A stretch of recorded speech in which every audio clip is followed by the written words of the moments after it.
¿Alguna vez te has preguntado hacia dónde conducen tus raíces y qué hicieron tus antepasados? ¿Y si te dijera que la historia de todo un pueblo, tal como la aprendimos en la escuela, es solo la punta del iceberg y que debajo se esconde un secreto capaz de poner nuestra percepción patas arriba? Un secreto sobre fronteras, imperios e incluso sobre quiénes somos realmente. Hoy, en el canal Historia del ADN, nos adentramos en uno de los casos más complejos y controvertidos de la historia europea. Es una historia detectivesca del ADN cuya protagonista principal son los búlgaros. Un pueblo cuyo nombre suena oriental y tiene un matiz túrquico, pero cuyo idioma es eslavo y cuyo aspecto es típicamente europeo. ¿Cómo es posible esto y por qué durante tanto tiempo se evitó esta pregunta? Siempre nos han dicho que Bulgaria es un país de los Balcanes, heredero de poderosos reinos y cuna del alfabeto cirílico. Nos presentaron un esquema simple y conveniente. Los búlgaros nómadas llegaron desde el este, sometieron a los eslavos locales, se mezclaron con ellos y crearon un estado. La historia parecía ordenada, lógica y completa. Pero ¿qué ocurre si esta teoría tan pulcra es solo un mito conveniente, creado para rellenar los vacíos? ¿Y si el código genético de los búlgaros modernos guarda el recuerdo de pueblos que durante mucho tiempo se creyó desaparecidos? Personas que vivieron en estas tierras miles de años antes de la llegada de los eslavos y los búlgaros. Gentes cuyo nombre fue borrado de las crónicas, pero no de la sangre. Prepárate para un viaje al pasado que no será cómodo. Porque hoy descifraremos el código genético de los búlgaros. Y la respuesta a la que lleguemos no solo completará la historia. La reorganizará. No solo la historia de los Balcanes, sino también nuestra visión de Europa en su conjunto. Se trata de un misterio que permaneció sin resolver durante siglos. Los historiadores discutieron, teorizaron y construyeron modelos, pero siempre chocaron contra un muro. Hoy, sin embargo, contamos con una clave que ellos no tenían. El ADN. Objetivo, imparcial e incorruptible. Entonces, ¿quiénes son ustedes en realidad? ¿Quiénes son los búlgaros? Para comprender la magnitud del misterio, primero debemos observar el panorama oficial que se nos presenta. El Imperio Bizantino, extendido hasta sus límites. Desde el norte, los Balcanes son inundados por tribus eslavas. Se desplazan en oleadas, se asientan, se mezclan con los restos de la población local y, poco a poco, eslavizan vastos territorios. Luego, desde el este, desde las estepas, llegan los búlgaros, liderados por el Khan Asparuh. Un pueblo túrquico, una élite militar cuyo modo de vida está subordinado a la guerra y al movimiento. Cruzan el Danubio, derrotan a las fuerzas bizantinas y fundan su propio estado. El primer imperio búlgaro. La versión oficial sostiene que la élite búlgara, poco numerosa pero bien organizada, somete a las numerosas tribus eslavas y a los restos de la población local. Con el tiempo, los búlgaros se diluyen en el mar eslavo, conservando solo su nombre y la capa gobernante. Adoptan la lengua eslava, aceptan el cristianismo y pasan a formar parte del mundo europeo. Suena lógico. Suena ordenado. Y suena demasiado simple. Esta versión, formulada en el siglo XIX, se convierte poco a poco en dogma. Pero deja demasiadas preguntas sin respuesta. ¿Por qué la cultura búlgara es tan resistente? ¿Por qué el idioma, aunque eslavo, posee características que faltan en otras lenguas eslavas? Y la pregunta más importante, ¿quiénes eran las personas que vivían en estas tierras antes de los eslavos y los búlgaros, y cuál fue su destino? Los autores antiguos los llamaban tracios. Un pueblo grande y misterioso, contemporáneo de los antiguos griegos. Espartaco, el gladiador rebelde, era tracio. Orfeo, el cantor mítico cuyas canciones, según las leyendas, movían piedras y amansaban bestias, también procedía de Tracia. Dejaron tras de sí tesoros de oro, tumbas y santuarios que aún hoy despiertan admiración. Pero casi ningún testimonio escrito. Poco a poco, en los libros de texto, los tracios se convierten en un pueblo sin herederos. Se considera que fueron completamente asimilados, destruidos o borrados de la faz de la tierra. Su historia termina. Al menos, eso nos dijeron. Pero ¿y si ese no es el final? ¿Y si los tracios no desaparecieron, sino que simplemente cambiaron de nombre? ¿Y si continúan viviendo en los genes de las personas que hoy llamamos búlgaros? Aquí comienza la verdadera historia detectivesca del ADN. La pregunta central de la investigación es simple. Si los búlgaros descienden de eslavos y de búlgaros túrquicos, entonces su perfil genético debería ser predecible. Deberíamos ver una mezcla claramente definida de marcadores eslavos y centroasiáticos. Eso era exactamente lo que esperaban los científicos cuando comenzaron los primeros estudios genéticos a gran escala. Pero lo que descubrieron se convirtió en una sensación científica.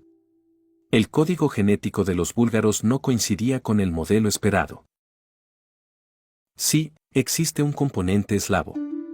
Sí, el centroasiático también está presente, pero en cantidades sorprendentemente pequeñas.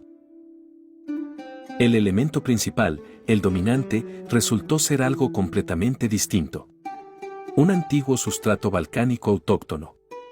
Los genes de personas que vivieron en estas tierras mucho antes de los eslavos y los búlgaros.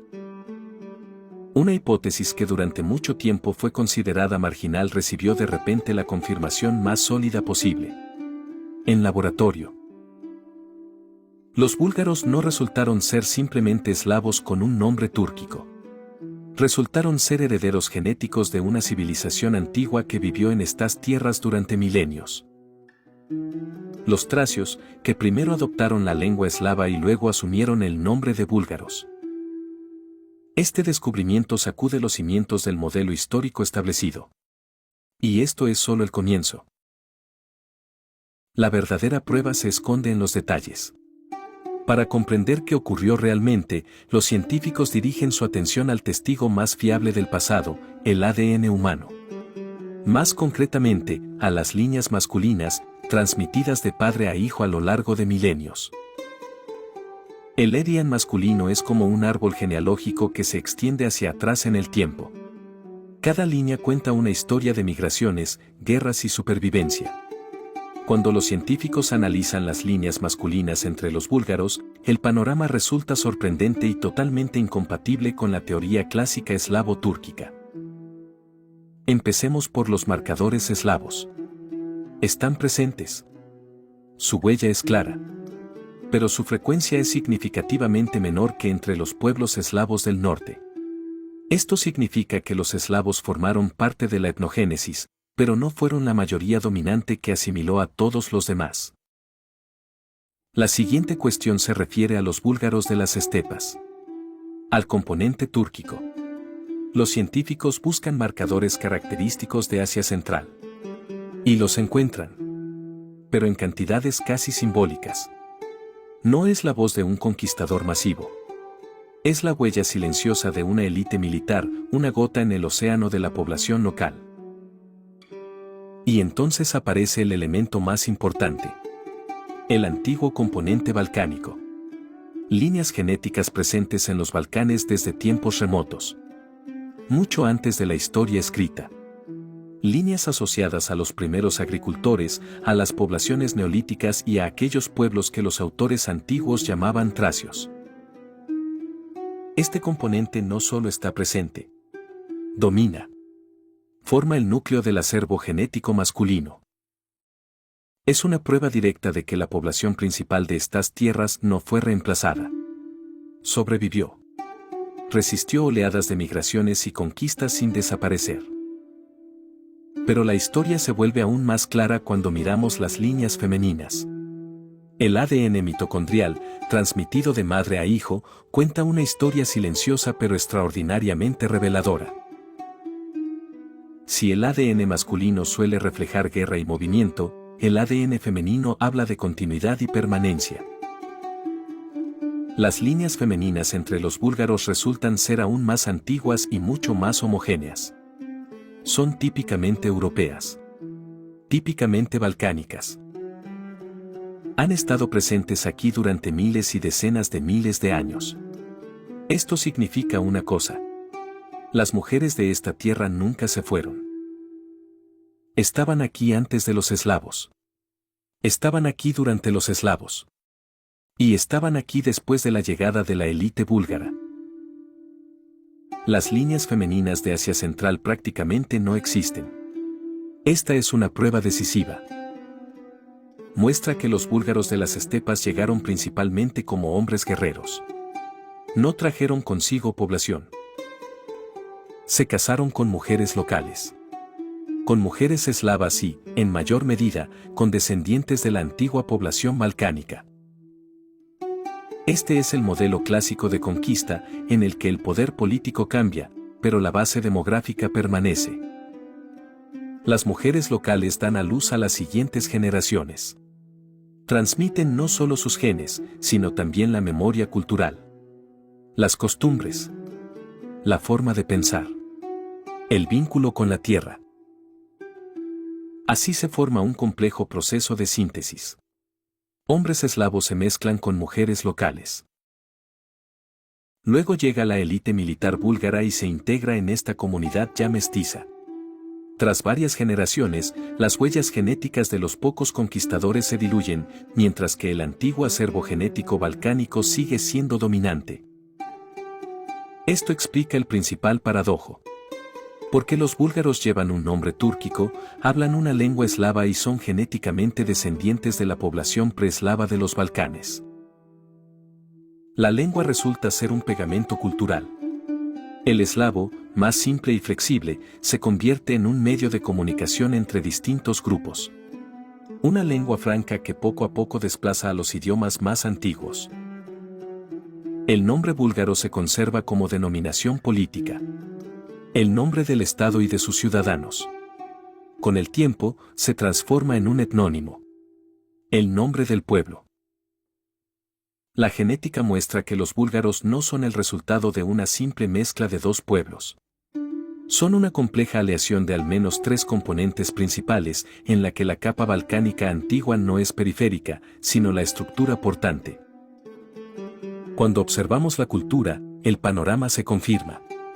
La lengua búlgara pertenece al grupo eslavo, pero se distingue claramente de las demás. Forma parte de lo que se conoce como la Unión Lingüística Balcánica.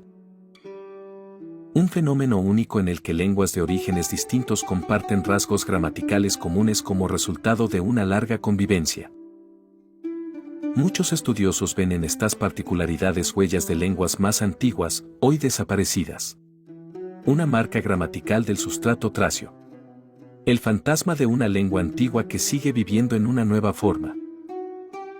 Lo mismo se observa en las tradiciones. En la cultura popular búlgara se han conservado elementos que no tienen equivalente en el mundo eslavo, pero que repiten antiguos cultos tracios. Rituales vinculados a la fertilidad, al ciclo de la vida, a la relación entre el ser humano y la tierra. No fueron traídos desde fuera. Fueron heredados. Estas islas culturales demuestran que la asimilación nunca fue completa. La cultura antigua no desapareció. Sobrevivió en la memoria de la gente y se fusionó con las nuevas tradiciones, creando una síntesis única. La historia de los búlgaros es un raro ejemplo de asimilación inversa. En lugar de que los conquistadores sustituyeran a la población local, fueron absorbidos por ella. El núcleo balcánico antiguo absorbió a los eslavos y, más tarde, a la élite búlgara, tomando de ellos aquello que resultó útil para la supervivencia y el desarrollo. De los eslavos se tomó la lengua. De los búlgaros, la organización estatal y la estructura militar. Pero la base permaneció inalterada. Es precisamente esta síntesis la que define el destino de Bulgaria. Le otorga resistencia. Explica cómo esta tierra y este pueblo han sobrevivido a imperios, dominaciones y catástrofes sin perder su identidad. Porque esa identidad no se basa en mitos de sangre pura. Se basa en raíces profundas. En la continuidad. En la memoria. Comprender esto cambia por completo nuestra visión de la historia de los Balcanes. Ya no es solo una historia de guerras y conquistas. Es una historia de supervivencia, adaptación y síntesis. Una historia de cómo un pueblo antiguo encuentra un nuevo nombre y una nueva lengua, pero conserva su esencia más profunda. Su código genético. Y cuando estudiamos el ADN, no estudiamos solo biología. Estudiamos la historia de la humanidad. La historia de la vida. La memoria de miles de generaciones de antepasados anónimos. Esta investigación termina aquí. Pero la pregunta permanece. ¿Quiénes somos y hasta dónde llegan nuestras raíces?